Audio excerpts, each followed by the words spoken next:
हल षष्ठी व्रत विधि।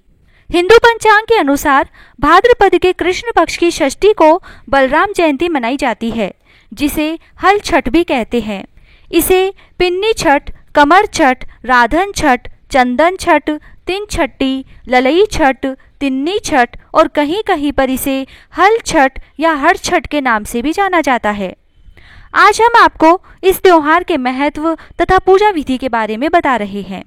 इस दिन धरती पर शेषनाग ने भगवान बलराम के रूप में अवतार लिया था।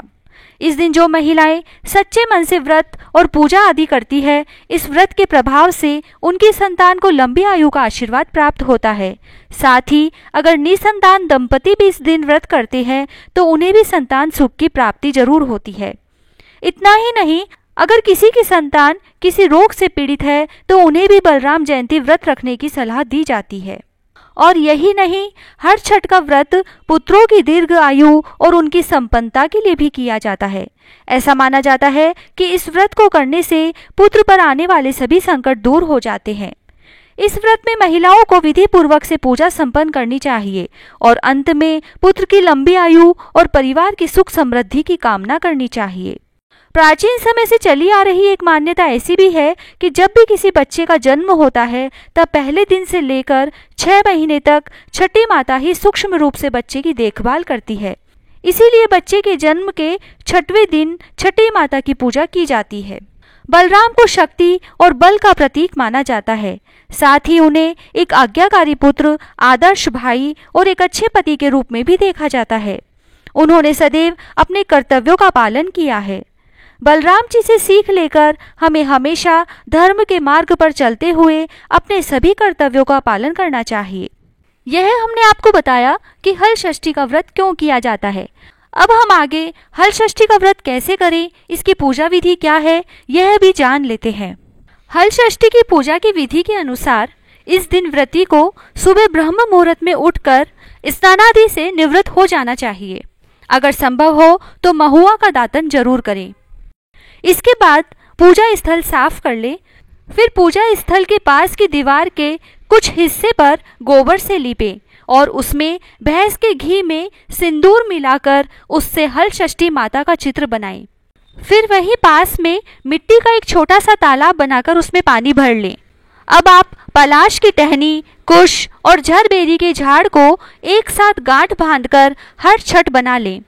इसके बाद बनाए हुए तालाब के पास की थोड़ी सी जमीन को लीपकर उस हर छठ को वहां लगा दें। इस हर छठ की आपको पूजा के अंत में भी जरूरत पड़ेगी। अब आप वहां एक चौकी रखें जिस पर मिट्टी से बनी गौरी, गणेश, शिव और कार्तिकेय की प्रतिमा को स्थापित करें। साथ ही मिट्टी के एक कलश में पानी भरकर उसके ऊपर भी हल षष्ठी देवी का चित्र बनाएं और एक मिट्टी के बर्तन में 6 प्रकार का अनाज और मेवा रख लें। हर छठ पर जनेऊ का सूत्र बांधते हुए पूजा शुरू करें। माता को हर तरह की सौभाग्य सामग्री अर्पित करें, सुहाग का सामान अर्पित करें। पूजन के बाद आप हर छठ व्रत की कथा सुने और अंत में मां की आरती उतारें। फिर आपने जो हर छठ बनाई है उसको हल्दी के पानी में भिगोकर अपनी संतान के कमर पर छुआ लें। माना जाता है कि यह आपके संतान के लिए रक्षा कवच का काम करता है। इसके बाद सभी में प्रसाद वितरण करें। हल षष्ठी देवी के प्रसाद में भुना हुआ महुआ, धान का लावा, भुना हुआ चना, गेहूं, अरहर, सतनजा इत्यादि शामिल कर सकते हैं। इसके बाद आपकी पूजा संपूर्ण होती है। आइए अब जानते हैं कि साल 2024 में हल षष्ठी व्रत किस दिन रखा जाएगा।